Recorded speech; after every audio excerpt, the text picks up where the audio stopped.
Hello. Big shout out to all the teachers out there. Got a few in the house. Thank you very much. Thank you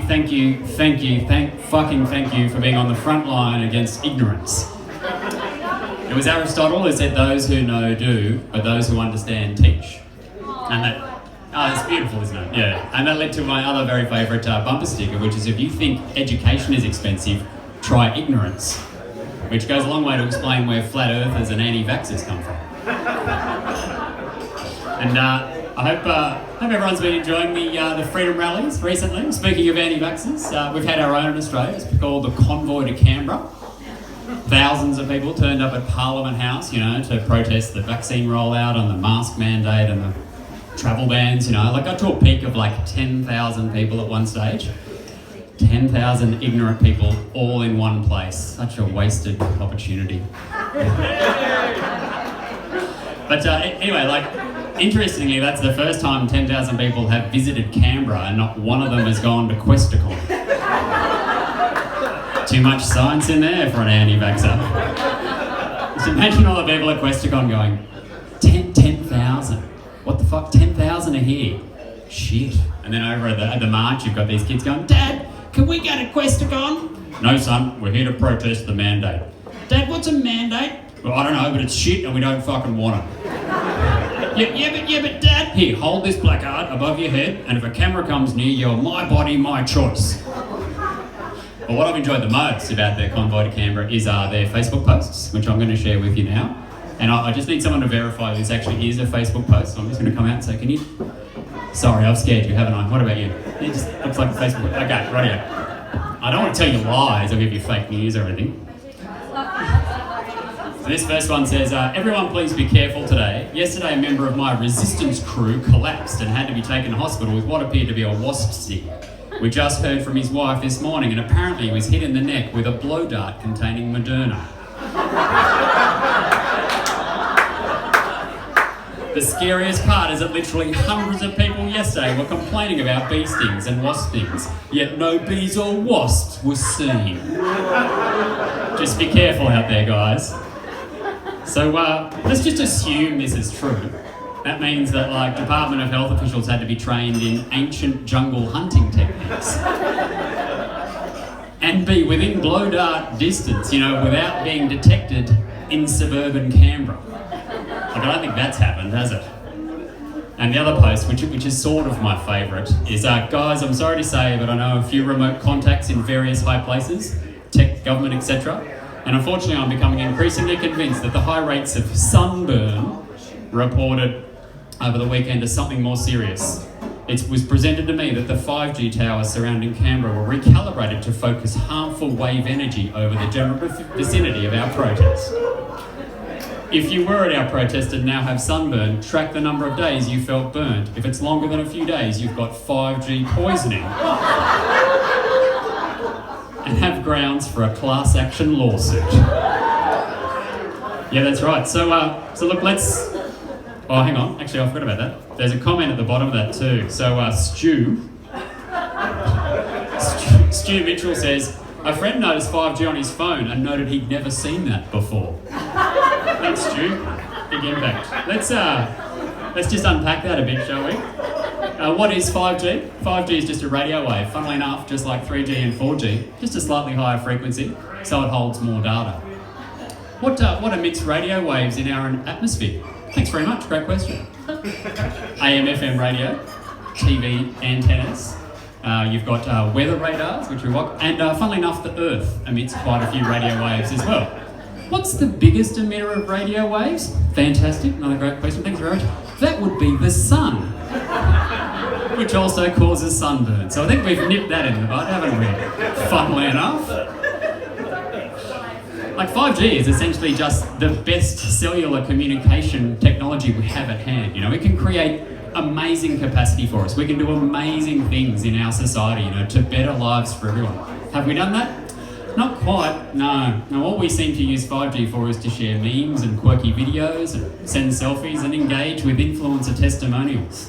We just use it for the socials, The way we use 5G is akin to driving the latest technology racing car straight into a wall. Or like building the most amazing hospital with fantastic technology and just doing one procedure, lobotomy after lobotomy after lobotomy after lobotomy. And social media hasn't done that much for us, you know, like it's pretty bad. Like one of the last posts I saw on Instagram was like a photo of an open book, and it was a blank page and only had one line on it that said, "Instagram is not real life." And I thought, wow, that's pretty ironic. There's a photo of a physical medium telling you the digital medium you're looking at it through is not real. What a fucking excellent use of 5G. And then the very next post I saw was a blank background, and all it said on it was, "What do you want from your nutrition coach?" Exactly, that's what I thought. Then I thought, well, the first thing I want from my nutrition coach is silence. Then I want a 3,000 kilometre separation. And then I want all my fucking money back. Like, who needs a nutrition coach, you know? Like, surely it's just a recorded voice on the end of a phone saying, "Today you must eat 5 vegetables, 2 fruit, and less cake." So I looked it up, and I found out that people, everyday people, not professional sports people or anyone else who have a nutrition coach, are highly likely to train 5 times a week or more. Like, what the fuck are they training for, you know? Is there some super secret suburban Olympics that, like, no one knows about, you know? Or has someone turned the human race into an actual race, you know, that you've got to win? And social media is not super, like it does cause a little bit of mental illness. It can contribute. Depression is one of those things, and look, depression is pretty bad, you know, and depression is made much worse by well-meaning people giving painful suggestions. Like, sadly, I've had a woman come up to me when I was bitten by the black dog saying, "You know, have you tried doing something really nice, you know, to like help with your depression?" And then she said, "Have you tried cooking a meal that you really enjoy and then like just eating it? Have you tried that?" And then she went on to say, "Have you closed your eyes and like just imagine a really happy place? Have you done that?" To which I closed my eyes and imagined her mute. And sadly she spoke again, so it took me away from my happy place. You know, by definition, depression is the loss that you feel when you've tried everything you possibly can and you can't solve your problems, you know.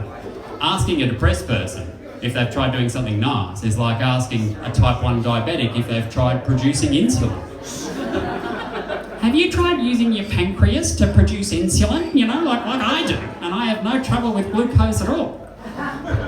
Or like asking someone with irritable bowel syndrome to like just hold it in, you know? "Have you tried just like not shitting yourself? Like, have you tried that? Like, I just go once a day and, you know, like, it's fine." And I think these people were giving me advice, you know, because they thought I was a bogan. Because my name's Gary, you know, it's got all the components of a good bogan name. It's got unnecessary letters. It's got 2 R's when one would do. It's got the capacity for nasal pronunciation. Gary! Gary! Gary! And it also ends in a Y, which in Australia means it's a ready-made nickname, you know. I actually found out that Gary's been voted in the top 20 bogan names of all time. Fuck yeah. Take that, Jaden. And a friend also shared with me a webpage which listed the most popular bogan names of 2020, which I'm going to share with you now. And I want to keep one thing in mind.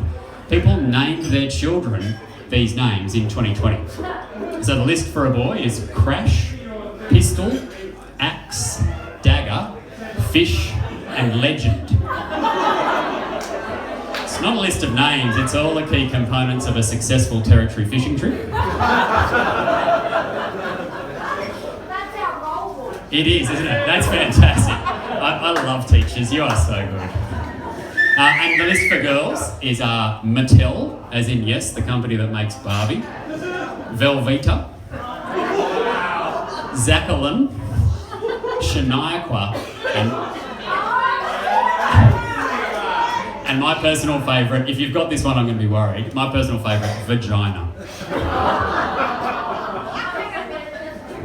Like, who the fuck names their son Crash and their daughter Vagina? Like, even if I took a metric fuck ton of drugs, I could not dream that shit up, you know. But I feel like quite an imposter, you know, because I'm not a very good bogan. In fact, I'm nowhere near the bogan my name implies I should be. You know, like I don't have a mullet, I don't drink Jim Beam and Coke, I don't own a Bintang singlet, I don't know anyone named Tracy, Sharon or Eileen, nor can I call any of them my ex-wife. And I don't own multiple pairs of thongs, which is a bogan way of knowing you've got a good pair of shoes. But I've got a very good mate who's a bogan and he's beautiful. He is like got a heart of gold, you know, and he would do anything for you, you know. But he's just not that sharp. Like he thought that every time someone was saying brisket, they were just mispronouncing the word biscuit. And the only reason I found this out is because he quietly came up to me one day and said, "Hey Gary, why is everyone cooking biscuits in barbecues for like 9 hours with heaps of smoke? Wouldn't that make them taste like shit?" I said, yes it would. And sadly he doesn't do too well in social situations either. Like last month he was really badly judged by all of his neighbours, you know, and he thinks unfairly judged. So I'm going to share the story with you now for you to decide. About a month ago, a woman committed the heinous crime of walking her own dog along his street just after dark. And he could tell that was happening because all of the unwalked dogs had come to their front fences and were just going fucking mental at the audaciousness of this woman to walk her dog.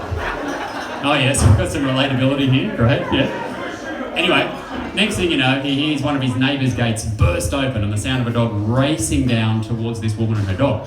A couple of seconds later, things go pear-shaped very quickly.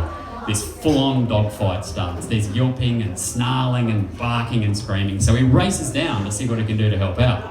You know, but he's late. There's 10 of his neighbours have already formed a circle around this dog fight, but no one's doing anything.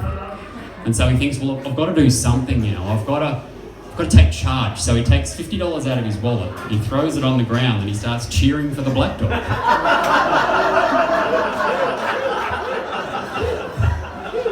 And he was promptly told by his neighbours, like, that's not okay. And it was up to me to explain to him a bit later on that even though this was an unplanned, uncoordinated dog fight, you know, in his street at night, which he called a gift from God, you know, you still can't bet on it. Anyway, it could have been a lot worse, you know. He might have been accused of his neighbours of being like an anti-vaxxer and going to the convoy for Canberra. My name's Gary O'Sullivan. Thanks very much.